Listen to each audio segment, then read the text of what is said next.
The Consumer Bankers Association is pleased to welcome you to today's webinar, Growing Consumer Lending in Uncertain Times, the Hidden $350 Billion Opportunity in Auto Refinance, presented by Upstart. My name is Jennifer, and it is my pleasure to facilitate today's event. Thank you, everybody, for joining. Please note we are recording, and we did mute all participant lines. If you have any trouble, please email cba@compartners.com, or you can send us a message in the chat box. If you're listening over the phone, please press *0 for the operator. The presentation will last up to 60 minutes and does include a Q&A opportunity at the end. You may submit a question at any time, though, by typing it into the chat box in the lower left corner of your screen, and do be sure to click the send button. A copy of today's presentation can be obtained by emailing Upstart. We will share this contact information at the end of the webinar to request the presentation and any additional information you may want. We do have a few poll questions during the presentation. To participate, simply click in the box next to your answer choice right on your screen. As a reminder, the views expressed in this webinar are those of the presenters and do not represent the views of CBA or its members. It's now my pleasure to introduce our speakers. Robert Pirelli is the SVP and Head of Product for the Consumer Lending Organization within TCF Bank. He joined TCF in 2009 and has played a variety of creative and strategic roles throughout his tenure. Pirelli led strategy and its digital revolution at Inventory Finance and delivered on strategic purpose within the consumer bank to drive overall growth and retention. Recently, he also launched TCF's first ever fintech partnership in the consumer lending space.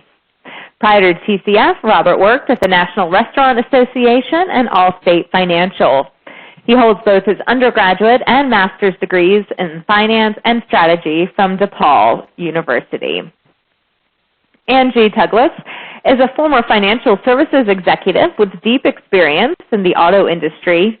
She began her career in technology startups, building new businesses, and then later applied her passion for transformation in large corporations undergoing major change, including Ford Motor Company, GMAC, and Ally Financial. She has held executive roles including CIO, EVP of Product and Project Delivery, and COO. Tuglas serves as a strategic advisor to forward-thinking companies and is writing a book to share how to successfully navigate the complex challenge of business transformation. She holds a Bachelor of Science in Materials Engineering from Northwestern University and an MBA from Duke University. Jeff Keltner is the Senior Vice President of Business Development at Upstart.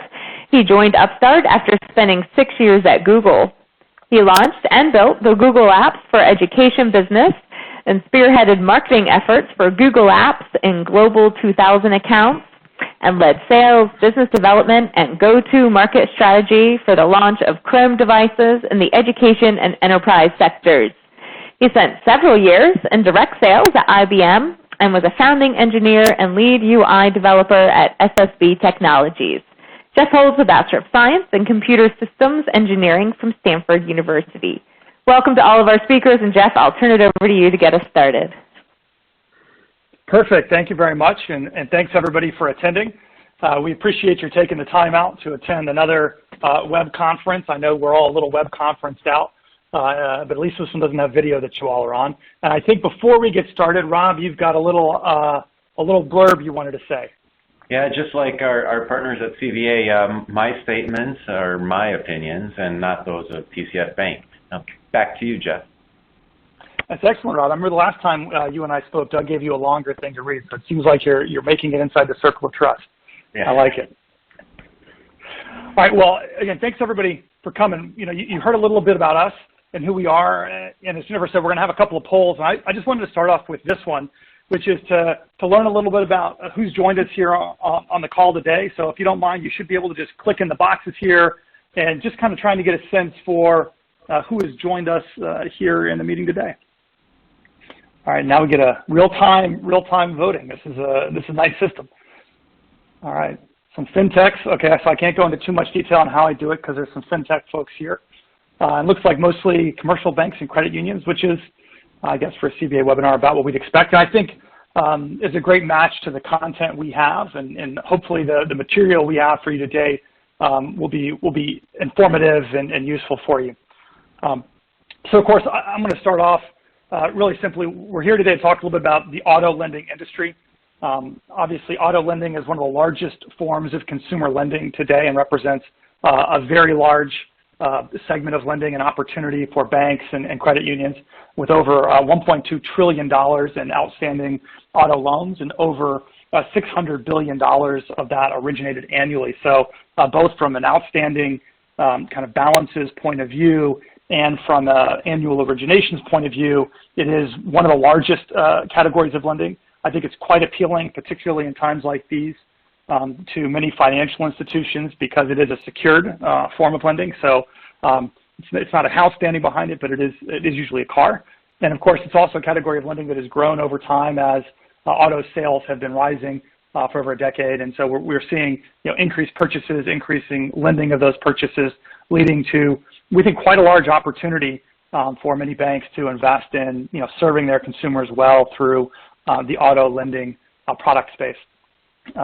Now, a little bit of industry preview for everybody. There are really three main ways to get to market, right? The indirect lending, typically through through dealer networks, through a couple of key providers, where really the dealer is mediating the interaction between the lender and the consumer themselves. There's what we call typically the direct purchase financing, which is to say those loans where the bank is interacting directly with the customer to purchase a new or used automobile. Represents a smaller portion, only about 25% of the market, versus 65% of overall auto loans that are coming through the indirect channel, and then 10% and the other, which would include things like refinancing. And I think, my experience talking to banks, and we'll get into this a little bit more in detail, is it is not that hard to build a large portfolio, and it's not always that hard to build a profitable portfolio of auto lending, but that with these kind of three go-to-markets and the way this market is structured, it is often hard to build a portfolio that is both of the size and profitability that a bank is looking for. So that is something that can be challenging to do. And before I dive in a little bit about why I think that's true, I appreciate you guys answering the first question. I'm really curious to learn a little bit more about the investments that the people on the phone have made in auto lending. So we have our second poll question. I promise we'll do more talking later and give you some information. But I'm curious, which of these areas has your bank invested in terms of lending? Are you mostly an indirect? Are you direct purchase? Do you invest substantially in auto refinancing? Or do you just not do auto lending today, which is also, a real thing? Wow. I mean, that poll, Gary, for just a second, that poll was almost exactly our market share numbers with 65 and 25 and 10. So it looks like, a pretty representative group in terms of the types of lending that are done today. So it's nice to see that our industry data is not totally off point, and that there's pretty much a huge portion of indirect, which again is the largest category of lending, a focus on direct purchase, directly interact with the consumer, and then finally some refinancing opportunities out there as well. It's nice to see that match up with our history. Now, the challenge, let's talk about what makes each of these, the challenge, let's say, that's represented in each of these individual purchase types or distribution methods, right? So I talked about it's hard to grow a large and profitable book. In my conversations with banks and in our, analysis of the industry, what we really find are that the direct purchase loans are maybe the happiest form of loans for banks. This is where your customer needs a car, they come to you, and you finance the purchase of that car. It has a great customer relationship. It typically is a relatively low cost and can be a relatively profitable loan, and typically deepens existing relationships with your customers. So this is kind of, if you will, what I think a lot of banks would like their lending product to be, but it's kind of hard to grow, right? It requires a borrower to come to you to ask for the loan before they purchase the car. and then often you're competing with offers that will be made in the dealership where there's essentially a salesperson there to sell a loan from maybe a different lender at the time of sale. And so it can be hard to get a portfolio that's as large as you would like. And then in the indirect space, you can grow pretty large, but it's a heavily competed space.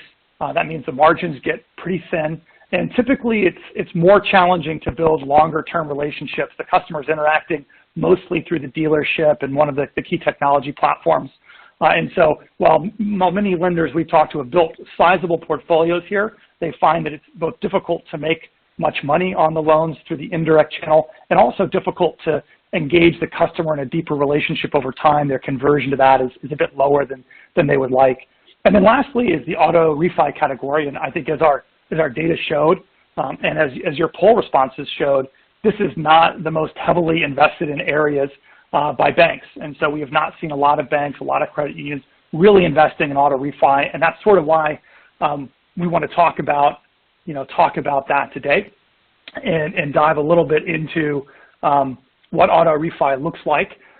I'd love to right now just kind of pause for a second because I don't want this all to be about me and Upstart's perspective, and ask for Rob. You've been at TCF for a while. You've been involved in a variety of consumer lending and auto lending products. Would love to get your history, and Angie, obviously you've been in one of the larger auto lenders at Ally, and just get both of your perspective on kind of the market in general and these different go-to-market approaches and your history with them.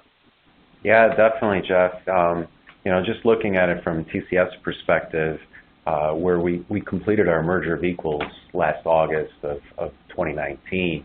And in this space particularly, we brought together two banks that historically approached the market very differently, right? Our legacy chemical bank partners had a very, and still do, have a very strong indirect lending business with strong ties to their communities throughout their geographical footprint, as well as a direct business that they piggyback off of many of the existing processes in place from the indirect side with existing clients.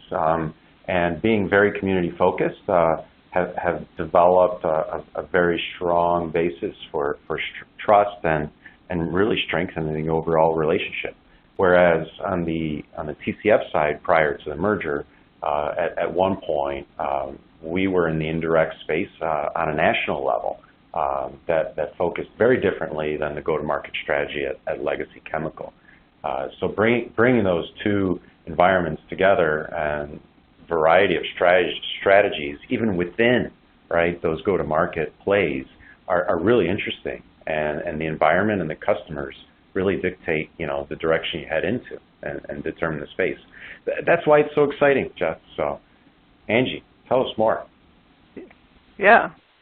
So I've worked for one of the largest players in this space, Ally Financial, which was GMAC before that. This is a really mature space in the indirect area. The main players are heavily entrenched with the auto dealers. They're low margins. It's hard to break in. It's difficult to grow. And so really a lot of big companies have been looking at moving more into the direct side and how can they grow that. And refinance really hasn't been looked at that much. And it's really a good time right now for refinance. This is a win-win product for consumers. With over half of consumers looking to reduce expenses, they're primed to seek out products like this right now. They need it. 47% of Americans couldn't afford an unexpected $400 bill before the pandemic hit. That's a Federal Reserve stat. This product only helps consumers. So it's an interesting opportunity space that hasn't been tapped into yet that I think a lot of people are going to start going after.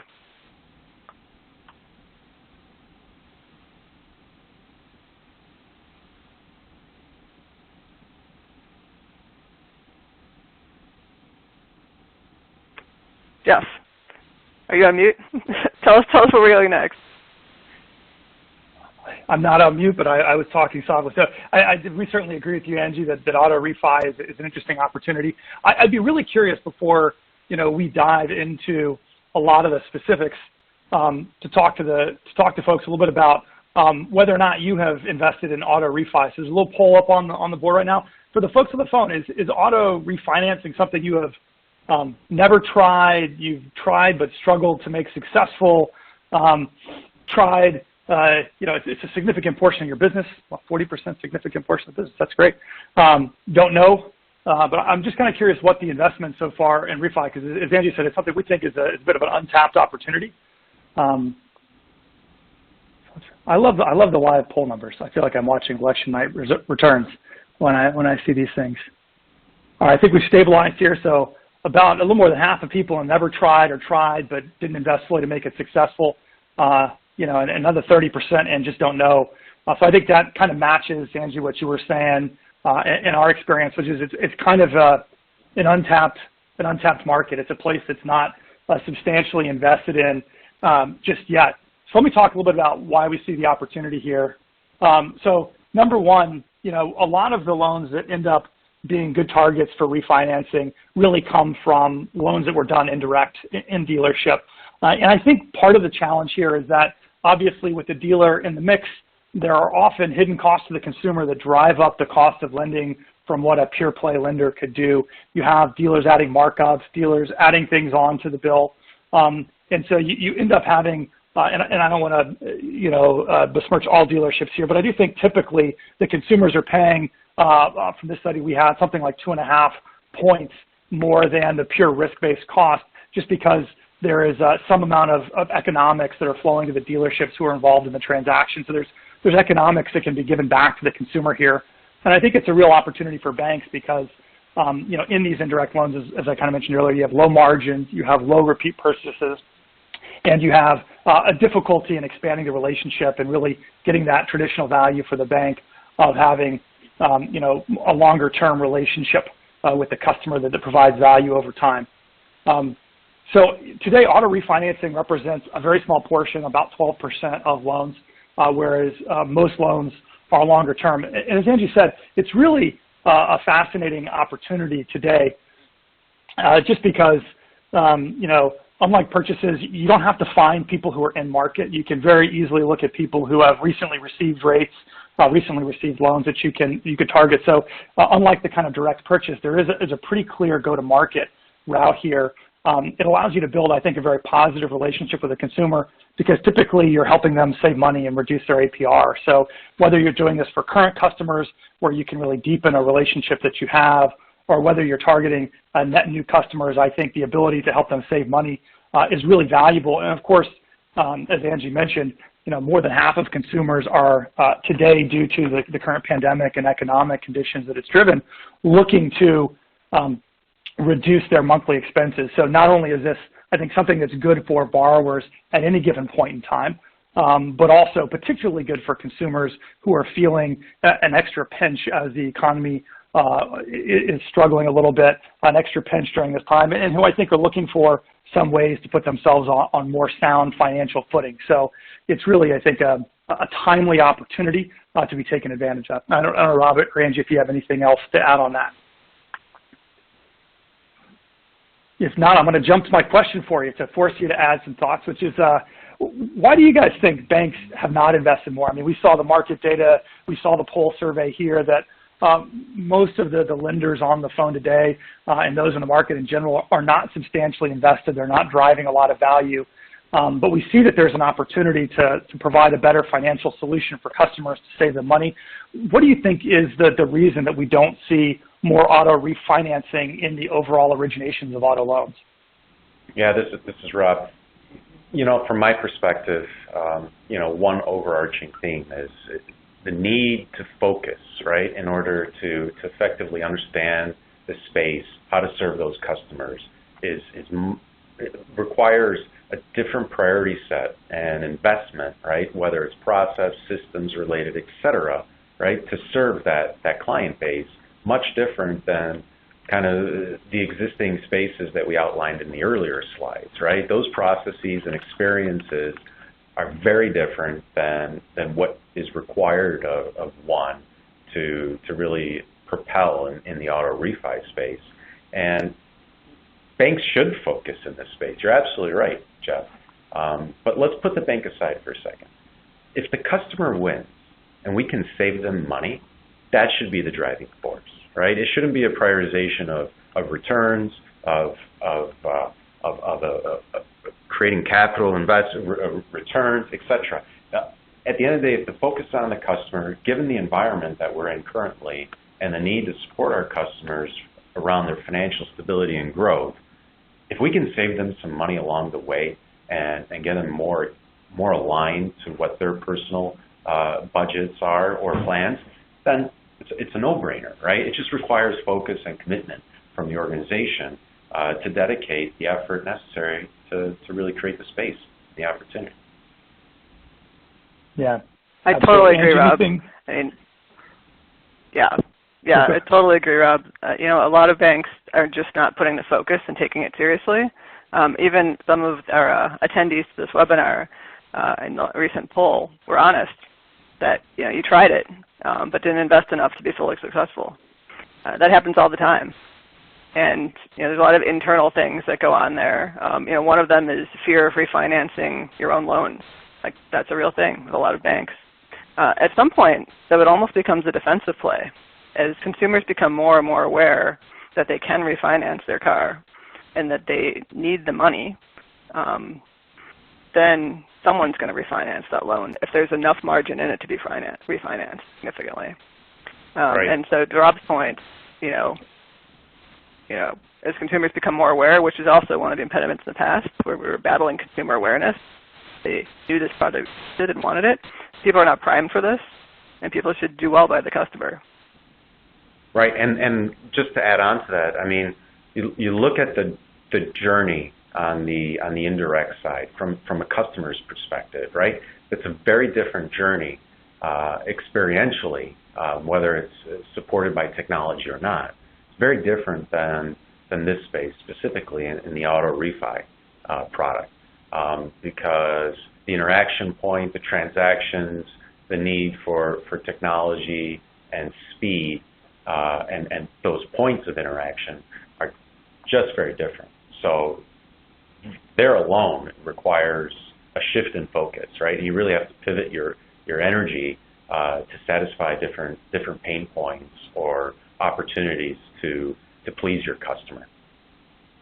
Yeah, and I'll just add to that, Rob, which is, you know, Upstart's history has been substantially in the personal lending space, which is driven a lot by actually refinancing of credit cards. And one of the things that's different about that space, and one of the reasons I think fintechs have led the way in the growth of that category, is that it's typically a latent need that is not directly expressed by the customer, right? A customer, when they're buying a car, they know they need a loan. When they're buying a home, they know they need a loan, and they're actively in market.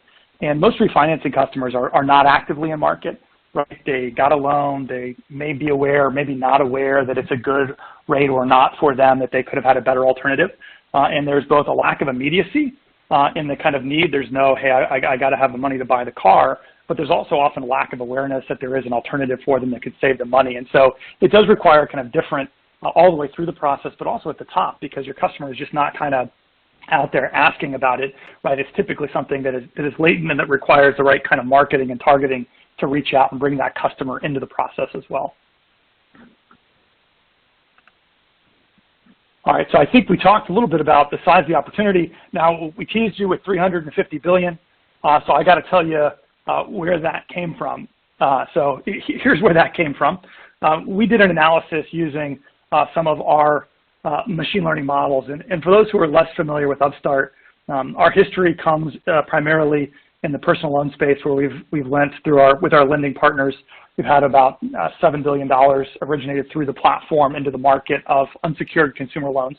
And we really focus on helping our partners use sophisticated AI and machine learning techniques to better understand the credit risk, both by using kind of more sophisticated underwriting techniques and looking at a broader array of data, be that a deeper look at the credit bureau data where we can look at hundreds of variables versus, you know, one or two scores, as well as looking at alternative types of data, things around occupation or income or employment, that can be really helpful in understanding at an individual level what the risk is of a borrower for their ability to repay a given loan obligation. And so we've applied similar techniques to the auto lending space, and specifically auto refinancing.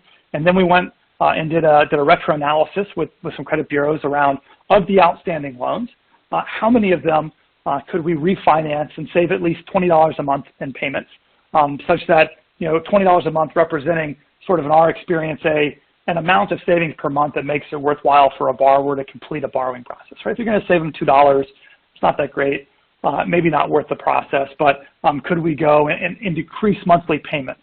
And what we found was that for about 23% of borrowers, we could do that. We could lower their payments using a reasonable return rate. We could go and actually reduce their payments by $20 a month or more with our lending partners. And then another 20% we could reduce payments, but probably not at the 20%. And so this represents the opportunity. Now the astute among you who are good at math will multiply 23% by the 1.2 trillion I mentioned up front and go, aha, the machine learning guy, he might know machine learning, but he can't do basic arithmetic. And what we found, the discrepancy there, because it's a little more than 23% of 1.2 trillion to get to 350 billion, but the average loan size of the loan that we found to be refinanceable is larger than the average auto loan size. And so you'll find, on a per borrower basis, it's about 23%. It's a little larger than that when you get into the per dollar basis. And so that's the nature of the delta. I don't want anybody to think we did the math wrong there. But really what we found is that there's a huge opportunity, right, to go and take these loans and give borrowers a better deal and to actually lower. And so that's kind of where this 23% comes from, or that $350 billion, what I call the hidden opportunity, because I think not a lot of folks have looked at the actual outstanding borrowing space and saying, hey, what of this is refinanceable at a profit to the bank and a savings to the customer? And that's the kind of the analysis we've done and what we've come up with as what we think the attackable market space is that we could reasonably go, and our lending partners could use the platform to go and effectively refinance and make loans to these borrowers. So let me now ask one more question of my panel, which is, Rob and Angie, given that opportunity, what we've talked about, the challenges, what do you think is required for a bank who wants to get into this space to be successful? What's it going to take for a bank, or I'll say, I know we get some credit unions on the phone too, a bank or credit union to be able to kind of build a successful auto loan book through refinancing? Well, number one, from my perspective, is know your customer, right? Understand what their needs are. Build support in determining what really is the most effective financial journey that aligns with their goals and objectives. Instill transparency, ease, and access for the consumer, right? Make things as fast as possible, right? We're in the age of zero patience when it comes to affecting transactions. We expect it to be as simple as downloading an app on your iPhone, right? So you have to look at the spaces within consumer today where the real-time action and transaction itself is near instant, right? And you need to be able to support your customers along that journey from a very, very in your hand or at your fingertips perspective. Yep. Angie, any thoughts? Yeah. Rob said some great stuff there. And, really, in order to succeed in auto refinance, you need a great customer experience. Right? Straightforward, digital, easy. As Rob mentioned, people don't have the patience for anything else these days. It has to fit into your digital transformation. I mean, let's be real here. What financial institution is not executing some sort of digital transformation right now? You've got to have solid underwriting scores and the ability to attract consumers, but you also have to move fast, right? You really have to move fast to take advantage of this opportunity because it's a very now opportunity where consumers get good win-win. Someone's going to take advantage of it. At saving $20 a month starts to become a real pain point where consumers really start to pay attention and think about what else they could spend that money on. And at 1.2 trillion in outstanding auto loans, there's a lot of opportunity. Yeah, and with rates as low as they are on the bank side, it's a good time to be in the refinancing space because it's easier to make your money and still beat the old rates, I think. What's really Rob, cool, did you have something else to add? Yeah, definitely. As you think through your strategy in this space specifically, these I call them moments of truth, right? Because as much as it is important to deliver, let's say, a very digital and fast, transparent experience, you have to interweave these opportunities or options for our clients in person as well. Once that becomes more comes back, right? Given the existing environment. But understanding how we can really fold in and integrate that digital experience into the conversations that our bankers are having with our clients day in and day out, it really deepens the relationship. It just folds in nicely, right? So you have to think through that omni-channel presence that you want to deliver. And it's very possible, and I believe it just adds further value to the overall relationship with our clients. Yeah, I agree 100%. The only thing I would add is I think, to be successful in refinancing, the capability of the underwriting is really critical, right? Because you're taking a loan that somebody else underwrote at a certain rate, and assuming that either due to changes in the borrower's position or a more sophisticated understanding of risk, you can offer at a profitable return a lower rate. And so your confidence in your ability to do that is really important. And I think that's an area where we've spent a lot of time focusing, but I think will be critical for those who want to engage in the space, because if you're using the same underwriting approaches as the lenders who made the original loan, you're going to find that that 23% gets reduced a lot for how many people you can actually save money. And so kind of the combination of the omni-channel approach, the right experience with the right underwriting to identify those customers who are currently being charged more than they ought to be given their true credit risk is really kind of some of the key things to be able to compete effectively here. So I've got, I'd be remiss and my marketing guys would be upset if I didn't tell you guys a little bit about what Upstart does now.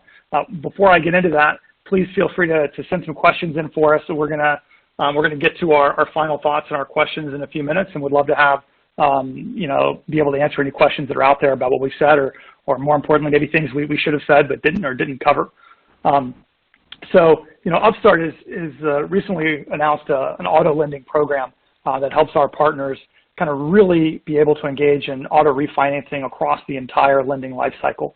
And so from kind of the digitized actual application credit, what we call a credit request, where we can allow somebody to submit an inquiry and find out what they qualify for very quickly.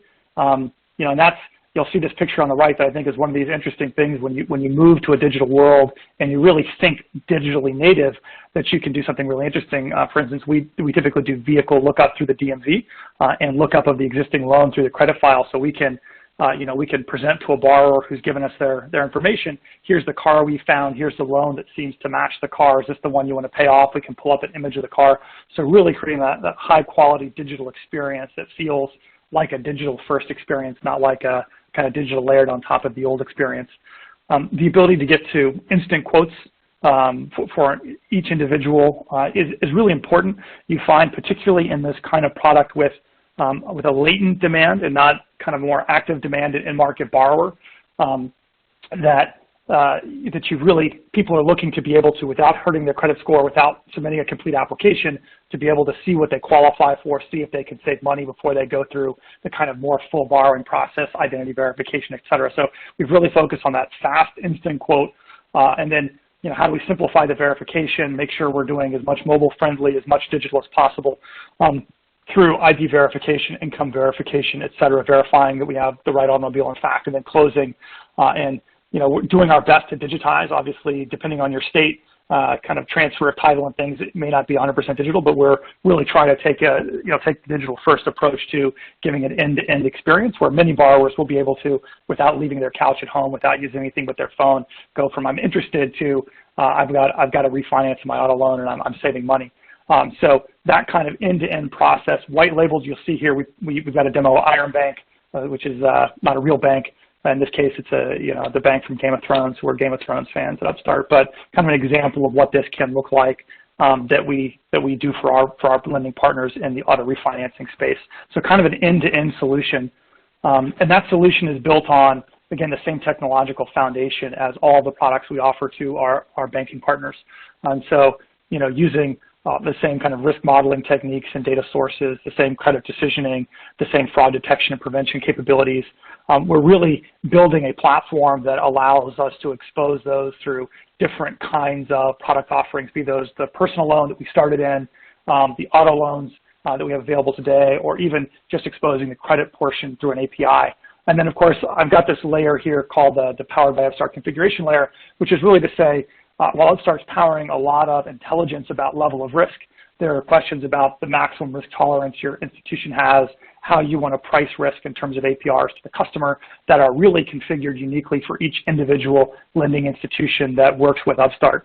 And so we can, we can really work with you to make sure that the program is leveraging all the intelligence we have through all of our partners, but also is uniquely serving the needs of your institution. I know, Rob, we started a relationship here. I see TCF's logo up on this slide, which I love to see, and I didn't know if you want to give a little history of the work we've done together, historically to get to this point. Yeah, definitely, Jeff. I'd be remiss if I didn't mention the strong relationship that we have with Upstart and how much our customers have benefited from the personal loan product specifically. And if anything that has been done in the past and really bringing our relationship together continues forward, I'm sure Upstart will continue to see great success in whichever asset class it focuses on. The experience that the platform provides and that speed is super beneficial, right, to those moments of truth that our customers are really looking for support, right, from their bank. And being in the position that we can be there for them in their journey, their financial journey, is super powerful, right? The company, TCF, has enjoyed extremely high marks from a customer experience satisfaction standpoint, and really some great stories from our customers that really ring true to why we're here, right, as organizations and supporting our customers. So if that's anything akin to what you guys done in the past, we're really excited about where you're headed in the future.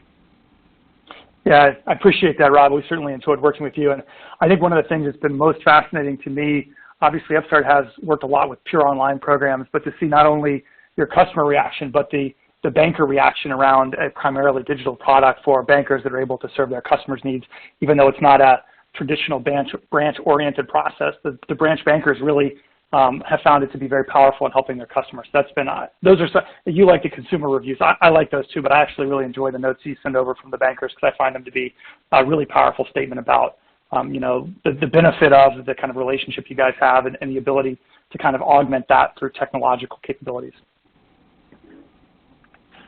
All right, so I'm going to leave you with 5 closing thoughts, and then we're going to take whatever questions you guys have, and I see a couple coming in, so we'll take those once we're done.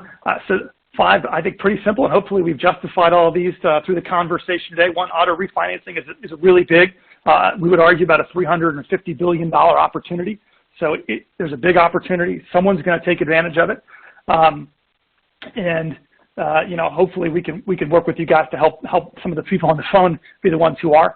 Now is a really good time to tackle this opportunity. I think it's a really critical time for consumers to have this kind of opportunity to save on their monthly bills, to put themselves in a more sound financial footing. It's a really good time as banks are looking to make a digital transformation, to be able to go out there and have loans that are saving their consumers money and that can be primarily digitally enabled. So I think it's a really opportune time to think about how you accelerate your efforts in this space.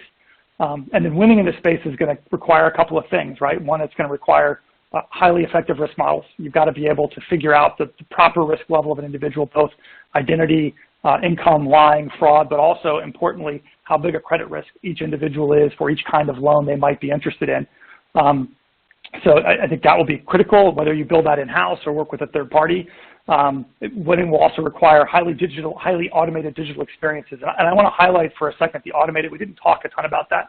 I think there is a tendency in some of the digitization efforts to focus on the digital interaction point as the key thing and not the simplification of the process. And where you'll see, I talked to a customer, I won't say who, I talked to a bank who had implemented a digital loan product, but all closing happened in branch with wet signature. And I kind of said, well, to me, that's not a digital loan product, or where every decision was so manually decided. And so if somebody applied online, they had to wait 20 or 30 minutes to get a credit decision in over half the time because they didn't have automated decisioning built in. And I think it's really important if you want to win in these spaces as digitization happens, that you're not only digitizing the old process, but that you're building a highly automated process, because consumers will walk away if they find the process to be too onerous, particularly in a refinancing type product where there's a latent need, there's not an urgent need. They already have the car, they already have a loan, so they want to save money, but they're not willing to jump through too many hoops to do it. And the more you can simplify and automate that process, the more effective that program will be.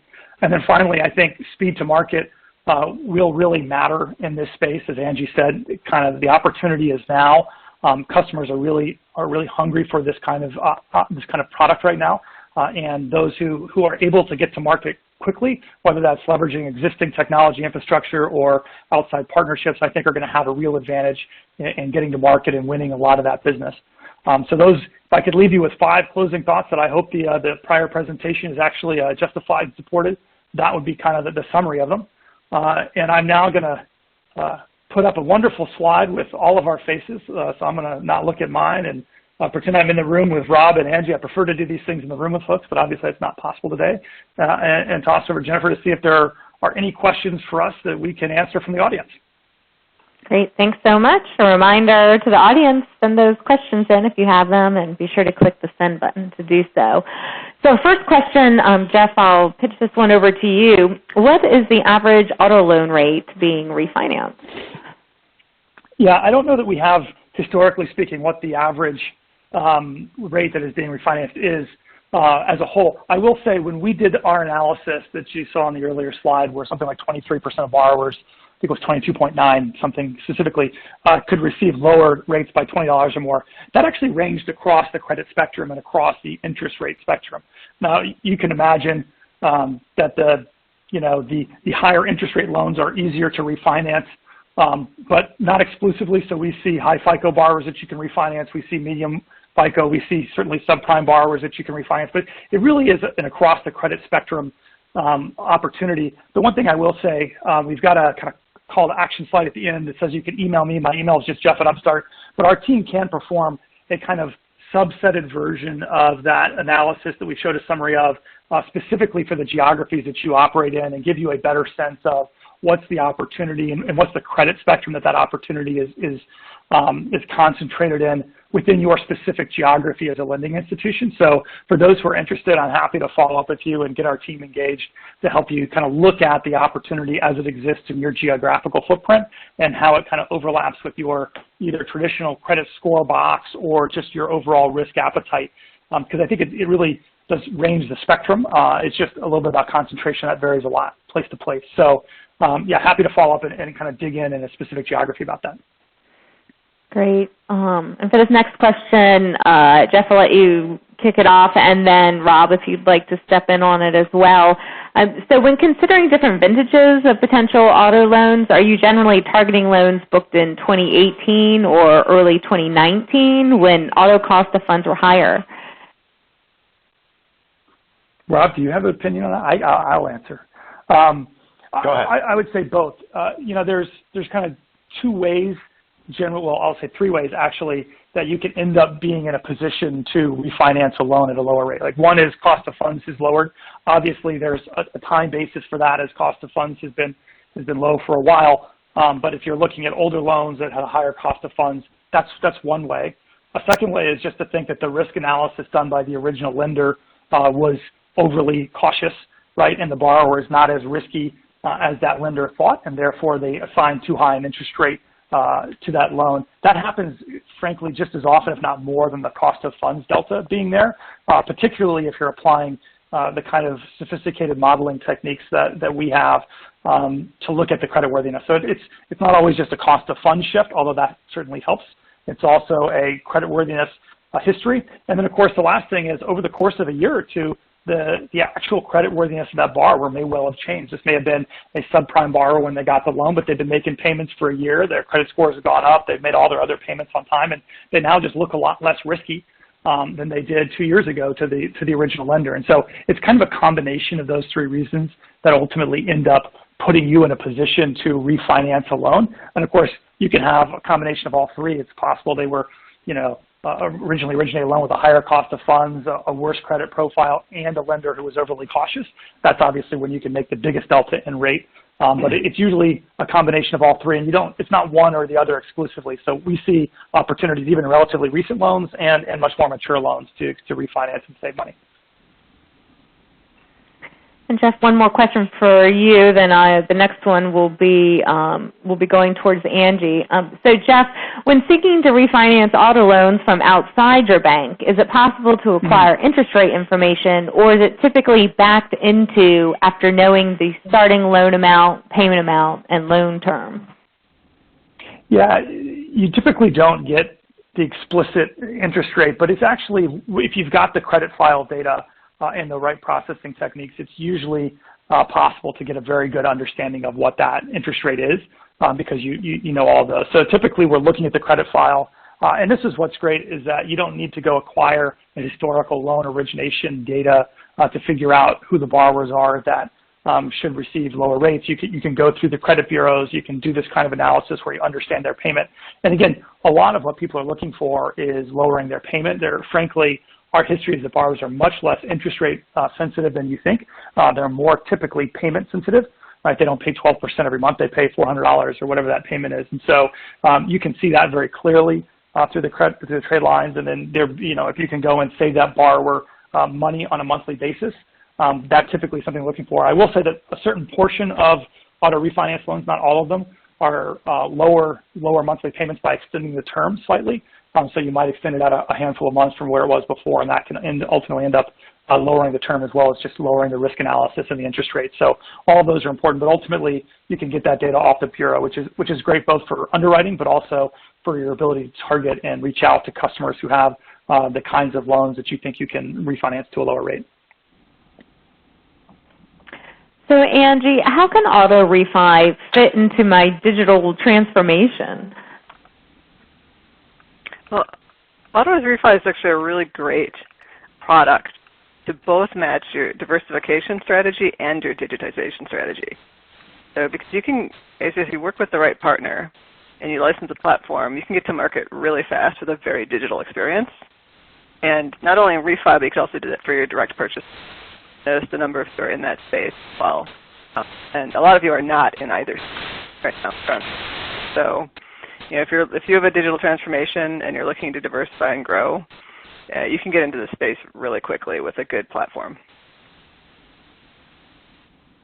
Yeah, I will just add to Andy, we also find that these kind of things are great places to push the envelope on your digital transformation and get a pure digital experience because it is often a net new product, and so it's in some ways easier to bring that fully online than it is things that have more historical interactions in the branch or whatever. So it's a really great opportunity, I think.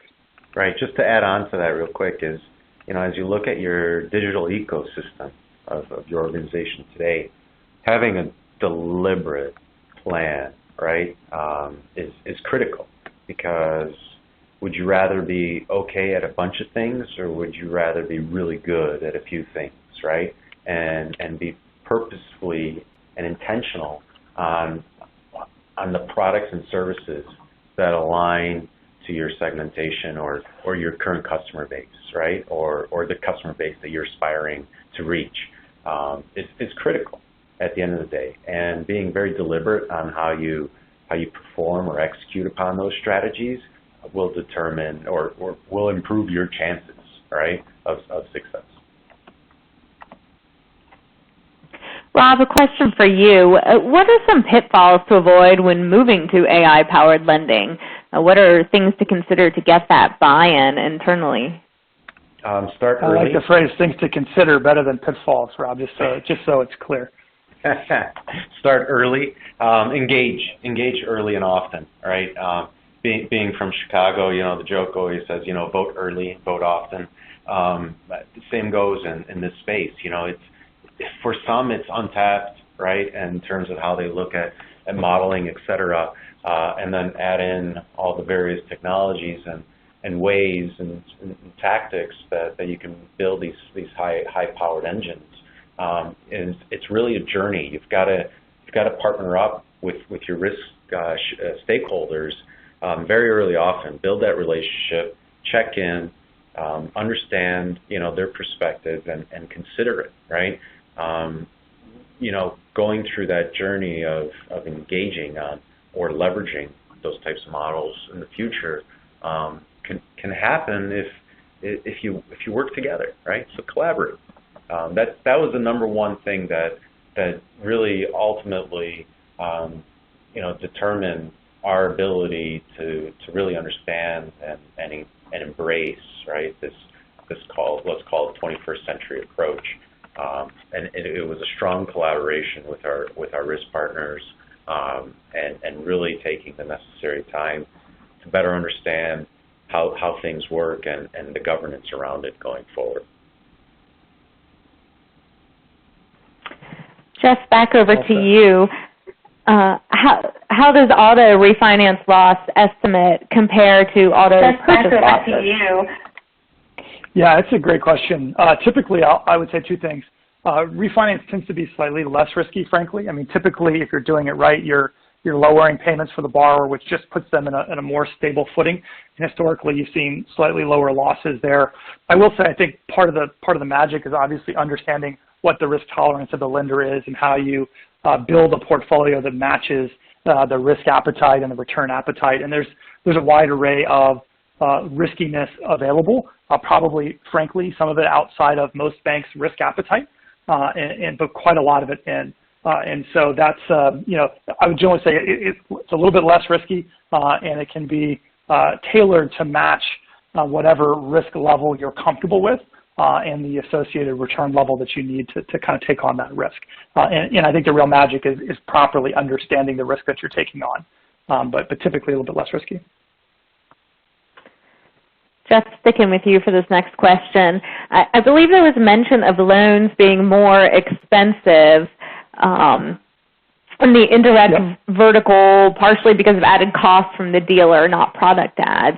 Thinking of the dealership as a middleman and the loan and Upstart also as a middleman, how does Upstart help tamp down the associated cost of using the tool, which appears to be driving the loan? And can you provide an estimate of savings? Yeah, I mean, we certainly work with all of our partners around specific estimated savings. I would just say you should think of Upstart as a technology and services provider, and one that can help you reduce the processing costs of the loans, right? And so we're assuming there's obviously a fee for what we do that we work with our banks on, but a lot of that is kind of bringing in the third-party tools. It's doing things like automated ID verification. Can we drive down the number of borrowers who just submit documents that then obviously have to be reviewed by hand? And so in our personal loan program, as an example, and I just point to that because we've got a little bit more history there, and I think the data is more substantial than our auto loans program. About 70% of all the loans that are originated have no human review. Either 100% of them have no human underwriting review, but 70% have no identification review, no kind of documentation review that's manual by a human, so they can go through purely instantly. And that kind of cost savings can really pay for itself. A simple stat, for instance, that we have found is that the moment you ask for a single document to be uploaded by the borrower, you lose roughly half of your pull-through to funded loans.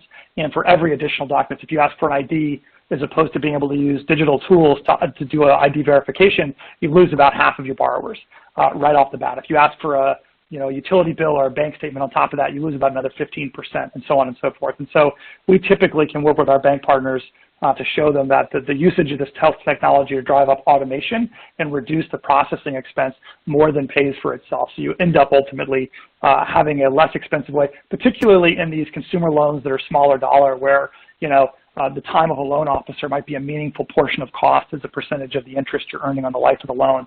And so that's what we find to be really powerful. And typically how that business case is made is that we're actually lowering the overall processing cost through the automation of those processes, and thereby not costing the borrower more money, but saving them money versus maybe what a traditional approach might have led to.